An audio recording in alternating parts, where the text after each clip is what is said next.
जी मित्रों नमस्कार, स्वागत है आपका आपके अपने चैनल वन टाइम एग्जामिनिटी 0.5 में। तो मित्रों रोजाना की तरह आज फिर आपके सामने विज्ञान का एक बहुत ही महत्वपूर्ण प्रैक्टिस सेट लेकर आया हूं, जिसका हमारा पहला क्वेश्चन है, विद्युत धारा उत्पन्न करने की युक्ति को क्या कहते हैं। ऑप्शन आपके सामने है, जनित्र, गैल्वेनोमीटर, एमीटर या फिर मीटर। मित्रों का चैनल को सब्सक्राइब नहीं किया और सब्सक्राइब करें, लाइक करें और शेयर करें ताकि मैं ऐसी वीडियो आपके लिए अपलोड करता रहूं। तो मित्रों इसका सही आंसर हो जाएगा ऑप्शन नंबर ए, जनित्र होता है। ठीक है मित्रों, अगला क्वेश्चन आपसे कहता है, अगले क्वेश्चन में आपसे कह रहा है कि चुंबकीय क्षेत्र की तीव्रता का मात्रक इनमें से कौन सा होता है। चुंबकीय क्षेत्र की तीव्रता का मात्रक आपको बताना है मित्रों। ऑप्शन आपके सामने है, टेस्ला, ओम, एम्पियर या फिर वोल्ट एमीटर, वोल्ट एम्पियर। तो भाई सही आंसर हो जाएगा ऑप्शन नंबर बी ए, टेस्ला जो होता है वो आपका चुंबकीय क्षेत्र की तीव्रता का मात्रक होता है। ठीक है मित्रों, अगला क्वेश्चन आपसे कह रहा है, विद्युत फ्यूज बना होता है। आपको बताना है जो विद्युत फ्यूज होता है मित्रों वो है आपका किस धातु का बना होता है। ऑप्शन है आपके सामने, ए तांबे का, बी टिन का, सी शीशे का और डी आपका तांबे टिन तथा शीशे की मिश्रण धातु का।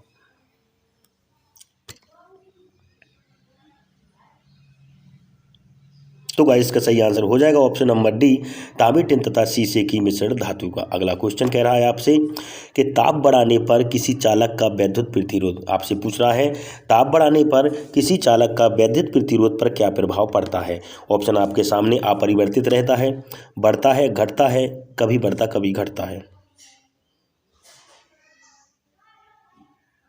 तो मित्रों सही आंसर हो जाएगा ऑप्शन नंबर बी, बढ़ता है। ताप बढ़ाने पर किसी चालक का विद्युत प्रतिरोध बढ़ता है। अगला क्वेश्चन आपसे कह रहा है, अगले क्वेश्चन में आपसे कह रहा है, प्रतिरोधों के समांतर संयोजन में समान होता है।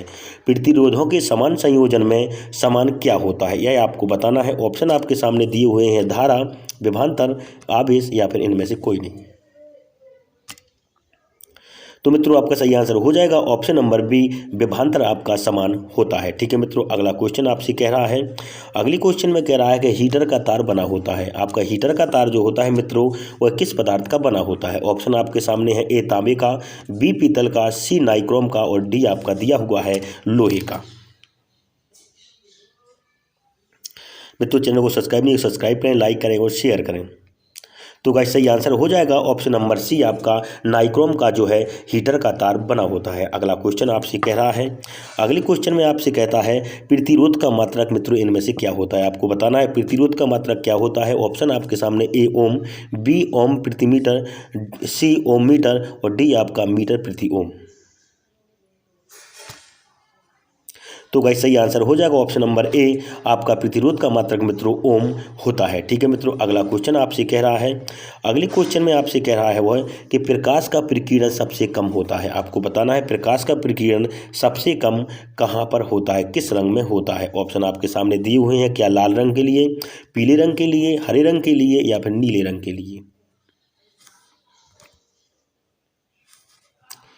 तो गाइस आपका सही आंसर हो जाएगा ऑप्शन नंबर ए, लाल रंग के लिए प्रकाश का प्रकीर्णन मित्रों सबसे कम होता है। अगला क्वेश्चन आपसे कह रहा है, अगले क्वेश्चन में आपसे कह रहा है वह कि अभिनेत्र लेंस की फोकस दूरी में परिवर्तन किया जाता है। अभिनेत्र की फोकस दूरी में परिवर्तन किया जाता है किसके द्वारा, क्या पुतली के द्वारा, दृष्टिपटल के द्वारा, पक्षछामी के द्वारा या परितारिका के द्वारा। तो गाइस सही आंसर हो जाएगा ऑप्शन नंबर सी, पक्षमाझी के द्वारा परिवर्तन होता है। अगला क्वेश्चन आपसे कहता है, दूरदृष्टि दोष के कारण प्रतिबिंब बनता है। आपको बताना है दूरदृष्टि दोष के कारण प्रतिबिंब कहाँ पर बनता है। ऑप्शन आपके सामने दिए हुए हैं, क्या रेटिना पर बनता है, क्या रेटिना के पीछे बनता है, रेटिना के आगे या नेत्र लेंस दो पर। तो मित्रों आपका सही आंसर हो जाएगा ऑप्शन नंबर बी, रेटिना के पीछे दृष्टि दोष के कारण प्रतिबिंब बनता है। अगला क्वेश्चन आपसे कहता है कि मानव नेत्र द्वारा किसी वस्तु का प्रतिबिंब बनता है। आपको बताना है मानव नेत्र के द्वारा किसी वस्तु का प्रतिबिंब कहाँ पर बनता है। ऑप्शन आपके सामने है, ए कार्निया पर, बी आइरस पर, सी पुतली पर और डी आपका रेटिना पर।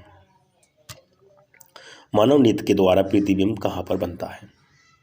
तो मित्रों आपका सही आंसर हो जाएगा ऑप्शन नंबर डी, आपका रेटिना पर। ठीक है मित्रों, अगला क्वेश्चन आपसे कहता है कि एक लेंस की क्षमता 5D है तो उसकी फोकस दूरी हो गई।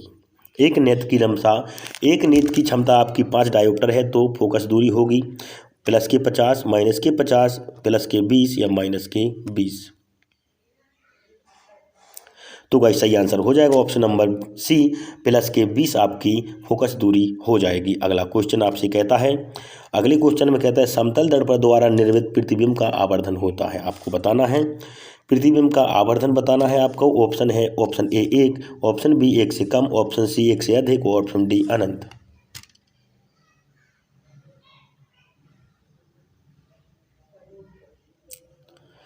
तो गाइस आपका सही आंसर हो जाएगा ऑप्शन नंबर ए 1 होता है। ठीक है मित्रों, अगला क्वेश्चन आपसे कह रहा है, अगला क्वेश्चन आपसे कहता है उत्तल दर्पण से बने प्रतिबिंब की प्रकृति होगी। आपको बताना है उत्तल दर्पण से बने प्रतिबिंब की प्रकृति कैसी होती है।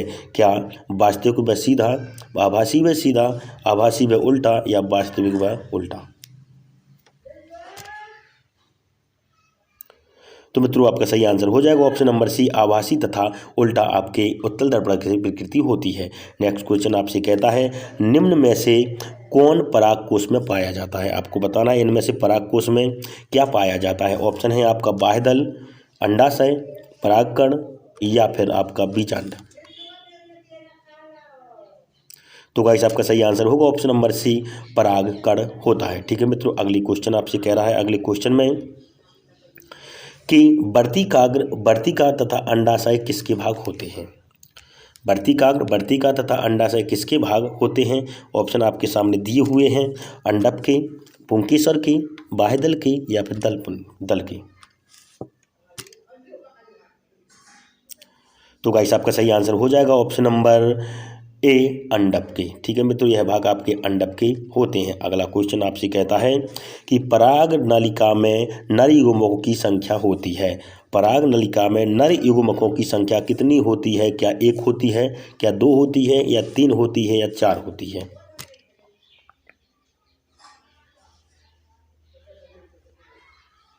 तो गाइस आपका आंसर हो जाएगा ऑप्शन नंबर बी, 2 होती है। पराग नलिका में नर युग्मकों की संख्या मित्रों आपकी 2 होती है। अगला क्वेश्चन आपसे कहता है कि पौधों में भोजन का स्थानांतरण होता है। आपको बताना है पौधों में भोजन का स्थानांतरण होता है। क्या जाइलम के द्वारा, फ्लोएम के द्वारा, कॉर्टेज के द्वारा या मज्जा के द्वारा।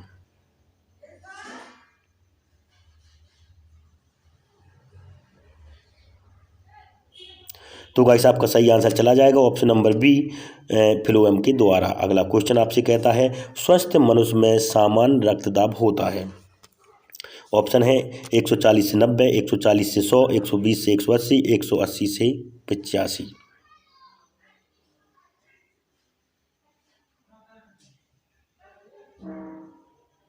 तो गाइस आपका सही आंसर हो जाए ऑप्शन नंबर सी, 120 से आपका 80 होता है। ठीक है मित्रों, अगला क्वेश्चन आपसे कहता है एंटीमनी है। आपको बताना है एंटीमनी क्या होती है इनमें से।